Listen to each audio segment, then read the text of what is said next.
Madonna was the last performer in Knock 'Em All Dead here, and she's now just about to talk to Joe Wiley in our rock garden downstairs. So I'll hand you over to Joe with Madonna.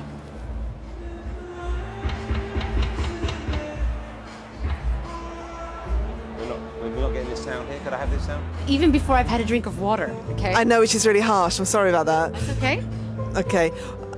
Oh, I'm sorry. I think we had a problem with our sound, so I'll just ask you all over again how you are. How was it for you? I was so hyped up with the adrenaline, I don't remember it actually happened. Yeah. That's what everyone keeps saying. It's like an out-of-body experience. Yeah, it is. Yeah, it's surreal to see so many people in front of you. Yeah. Is that the biggest audience you've ever played to? Biggest audience I've ever played to, and the closest to home I've ever played. I'm pretty sure my kids could hear me singing, because we live right down the street from the park. Your kids aren't here? No. Too crazy for the kids. Yeah, when you're working, you don't want them here. Yeah. So why did you decide to do this? Did you get a call from Bob? I got a letter from Bob. A letter? Yeah, because Bob doesn't have my phone number. That's a really smart No, one. I got a letter from Bob. It was passed to me through a mutual friend, and I read it, and I was like, oh, that's the week I'm mixing my record, and then I have to go on a holiday with my children, and and then I thought twice about what it's all about, and I mean, you know, it's a much bigger issue than my own personal problem, so I did it. Did you do any research into it? I mean, did you... Well, I did ask Bob. I mean, listen, I didn't say yes right away, to be truthful. I just said, exactly what is it you're doing? Are you fundraising? No. Well, what are you doing? We're consciousness raising, but consciousness raising for what? And then he, did elaborate on about the G8 and what was going to be happening in 3 days from now in Scotland, and that's when it all made sense to me. So. And have you ever been to Africa yourself? Have you ever? No, I've never been. Is it something you'd be interested in doing? Can you imagine that you'd be able to do it? Because Bono goes and does it with nobody knowing anything about it. Chris Martin. Yeah. I know it's difficult for you. No. I mean, it's not that I don't want to not do it because it's difficult. I mean, I would do it if the time was right, and I could really go there and affect real change, not something momentary.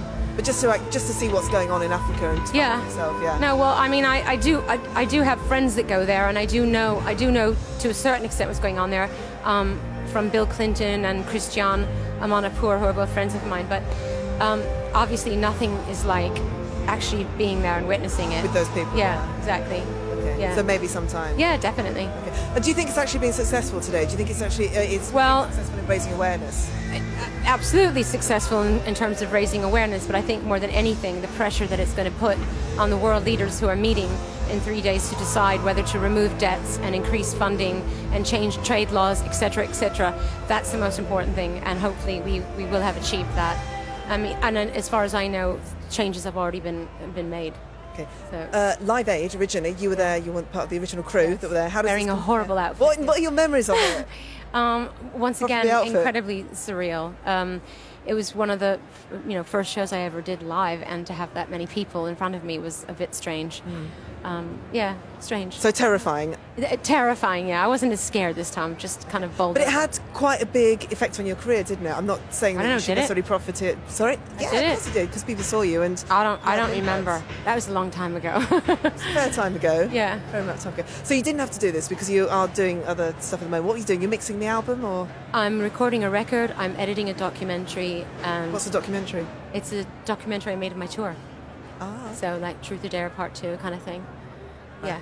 And writing more books? Are there more books to come? Yeah, writing more books, all kinds of things. Still children's stories? You still? Yeah. But what I'm most looking forward to is spending some time with my children who just You do got get out a of holiday, school. do you? Yeah. Coming up next 2 weeks, I'm so happy. Oh, but you can't wait. Yeah. Do you miss? I guess you've been working non-stop and miss them an awful lot. I do, and I miss them a lot. Yeah. Okay. Yeah. What's it like in the backstage area? Because I went out there briefly, and it was the most surreal thing because.